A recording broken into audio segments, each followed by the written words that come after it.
విశాఖపట్నంలోని ITI junction వద్ద ఉన్న బ్యాంక్ ఆఫ్ బరోడా శాఖలో దోపిడీకి యత్నించిన ఘటన కలకలం రేపింది. బ్యాంక్ మేనేజర్ శివరామరాజుపై ఓ దుండగుడు సుత్తితో దాడి చేసి నగదు దోచుకెళ్లేందుకు ప్రయత్నించాడు. దోపిడీని అడ్డుకునేందుకు ప్రయత్నించిన క్యాషియర్ రమేష్ పైన దుండగుడు దాడి చేయడంతో ఇద్దరికీ గాయాలయ్యాయి.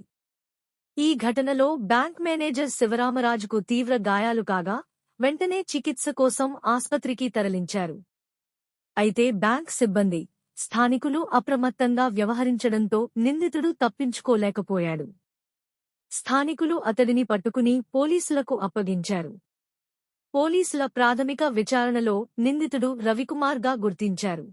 బ్యాంక్ మేనేజర్ పైన, అసిస్టెంట్ మేనేజర్ పైన ఒక వ్యక్తి సుత్తితో విచక్షణారహితంగా దాడి చేసి వాళ్ళని హతమార్చే ప్రయత్నం చేస్తూ తద్వారా నగదుని అపహరించుకుపోదామనే ఉద్దేశంతో వాళ్ళపై అటాక్ చేశారని బ్యాంక్ మేనేజర్ వాళ్ళిద్దరు కూడా రక్త పడుగులో ఉన్నారని ఫోన్ రాగా వెంటనే మా పోలీస్ సిబ్బందిని పంపించడం జరిగింది.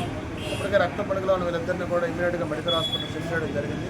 తర్వాత ఈ బ్యాంక్ మేనేజర్ యొక్క రిపోర్ట్ మేరకు రిపోర్ట్లో చెప్పిన వివరాలు ఏంటంటే, ఎల్లా రవికుమార్ అనేవాడు వీళ్ళతో పాటు ఒక బ్యాంక్ ఆఫ్ బరోడాలో ఉన్న ఒక ఎంప్లాయీ, ఆయన ఎలమంచిలో పనిచేస్తాడు. ఆయన నిన్న సాయంత్రం 7 గంటలకు వీళ్ళు బ్రాంచ్కి వచ్చినట్టు, వీళ్ళతో పాటు మన సహోద్యోగి కదా అని చెప్పి వాళ్ళు దాదాపు 9 గంటల వరకు వాళ్ళు కూర్చొని పెట్టి మాట్లాడడం జరిగింది.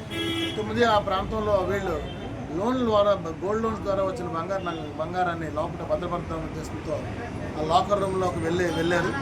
ఆ టైంలో వీడు అదే అదనంగా చూసుకొని ఒక సుత్తితో వాళ్ళ మీదకి అటాక్ చేసి ఇద్దరికి కూడా తలపైన తీవ్రమైన రక్తగాయాలు కలుగజేశాడు. దాని మీద వాళ్ళు దగ్గరగా అరవడంతో ఇక్కడ దగ్గరలో ఉన్న పబ్లిక్ అంతా కూడా వచ్చి వాళ్ళని రెస్క్యూ చేయడం జరిగింది. దాని మీద వాడు పక్కా ప్రణాళికాబద్ధంగానే వీళ్ళ మీద అటాక్ చేసి వీళ్ళని చంపి ఆ బంగారాన్ని అపహరించుకుని పోదామనే ఉద్దేశంతోనే వచ్చి వీళ్ళపైన అటాక్ చేసినట్టుగా తెలుస్తుంది. దర్యాప్తు చేస్తున్నాము. ఇంకా పూర్తి వివరాలు తెలియాల్సింది. సీసీటీవీ ఫుటేజ్ కూడా వెరిఫై చేస్తున్నాం ఏం జరిగిందన్నది. ప్రస్తుతానికి నగదు కానీ బంగారం కానీ ఏది కూడా పోయినట్టుగా తెలియట్లేదు. కేవలం వాళ్ళ మీద అటాక్ చేయడం వరకే జరిగింది. ప్రస్తుతానికి నిందితుడు మాత్రం ఉన్నాడు, విచారణ చేస్తాం.